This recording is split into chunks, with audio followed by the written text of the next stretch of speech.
அனைவருக்கும் வணக்கம். Welcome back to my channel.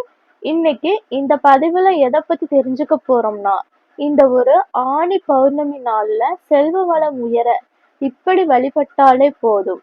அப்படி என்ன வழிபாட்டு முறை அப்படிங்கிறத பற்றி தான் இந்த பதிவுல நம்ம தெரிஞ்சுக்க போறோம். அதுவும் பௌர்ணமி நாளில் பிரபஞ்ச சக்தியும் தெய்வீக சக்தியும் அதிக அளவில் வெளிப்பட்டு பிரபஞ்சம் முழுவதும் நிறைந்திருக்கும். அதனால்தான் பௌர்ணமி வழிபாடு சிறப்புக்குரியது அப்படின்னு சொல்லப்படுது.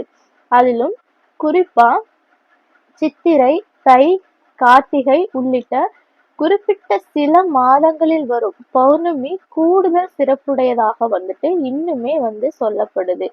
இந்த நாட்களில் நம்முடைய வேண்டுதல்கள் எதை நம்ம முன் வைத்தாலுமே அது அப்படியே நிறைவேறும் அப்படிங்கிறது ஒரு நம்பிக்கையாக இன்றளவும் இருந்து வருகின்றது. அந்த வகையில் ஆனி மாத பௌர்ணமியும் தவறவிடக்கூடாத ஒரு பௌர்ணமி நாளா கருதப்படுது. அதுவும் ஒவ்வொரு மாதத்திலும் வரும் பௌர்ணமி சிறப்பானது என்று சொன்னாலும் அதிலும் ஆனி மாதத்தில் வரும் பௌர்ணமி மிகவும் சிறப்பு வாய்ந்ததாகும். தை மாதத்தில் தன்னுடைய பயணத்தை வடக்கு நோக்கி துவங்கும் சூரிய பகவான் ஆனி மாதத்தில்தான் நிறைவு செய்கின்றாரு. தை முதல் ஆனி வரையிலான இந்த காலத்தையே உத்தராயண காலம் என்று அழைக்கின்றோம். அதிலும் இந்த ஆண்டு நமக்கு சோமவார திங்கட்கிழமை அன்று வந்திருக்கக்கூடிய பௌர்ணமியானது ரொம்பவும் ஒரு அபூர்வ பௌர்ணமியாக கருதப்படுது. இந்த பராபவ ஆண்டு ஆனி மாத பௌர்ணமி ஜூன் 29 வருகின்றது. ஜூன் 29 நமக்கு அதிகாலை 4 மணி 22 ஆரம்பித்து மறுநாள் அதிகாலை 6 மணி 11 வரை பௌர்ணமி திதி இருக்கின்றது. இந்த சமயத்துல மகாலட்சுமி மனம் மகிழும்படி நம்ம வீட்டுல வழிபாடு செய்தா வீட்டில் செல்வ வளம் உயர்ந்து கொண்டே இருக்கும்.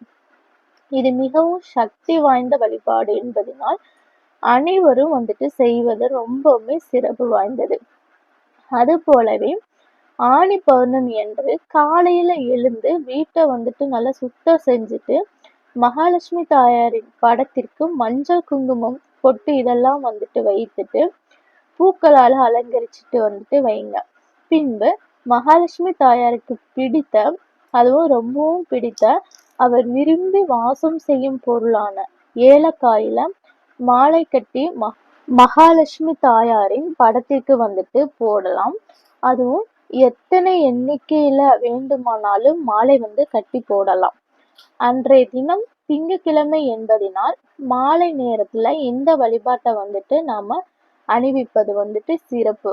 என்றாலும் கூட அதிகாலையில் பிரம்ம முகூர்த்தத்துல பௌர்ணமி துவங்குவதனால் அப்போதும் கூட நீங்க இந்த ஏலக்காய் மாலையை போட்டு வழிபடலாம். மேலும் அன்று நெய்வேத்தியமாக முக்கனிகளை மகாலட்சுமி தாயாருக்கு படைத்து நம்முடைய வேண்டுதல்களை மனசார மகாலட்சுமி தாயாரிடம் சொல்லி வேண்டிக்கலாம். அதாவது நீங்கள் அணிவித்த அந்த ஏலக்காவின் வாசம் வீடு முழுவதும் பரவி விடும். இப்படி பரவுவதனால தீய சக்திகள் எல்லாம் அழிந்து செல்வ வளம் பெருக துவங்கும். பொதுவா ஏலக்காய், கிராம்பு, பச்சை கற்பூரம் ஆகிய பொருள்களுக்கெல்லாம் செல்வத்தை ஈர்க்கும் தன்மை உண்டுன்னு சொல்லுவாங்க. இந்த ஏலக்காய் மாலை வாடியதும் ஓடும் நீர்ல விட்டு அடுத்த பௌர்ணமி நாள்ல இருந்து புதியதாக ஏலக்காய் மாலையை கட்டி போடலாம். இதே போல அன்றைய நாள்ல மாலை நேரத்துல ஒரு சிறிய கிண்ணத்துல ஒரு கைப்பிடி அளவு வெள்ளை சர்க்கரையை எடுத்துக்கணும். அதன் மீது நீங்க ஒரு 5 கிராம்பு அத்துடன் 5 ஏலக்காய் வைத்து மகாலட்சுமி தாயாரின் படத்திற்கு அருகே வச்சிடுங்க. மேலும் முக்கணிகளை படைத்து நெய் தீபம் ஏத்தி நீங்க வழிபடலாம்.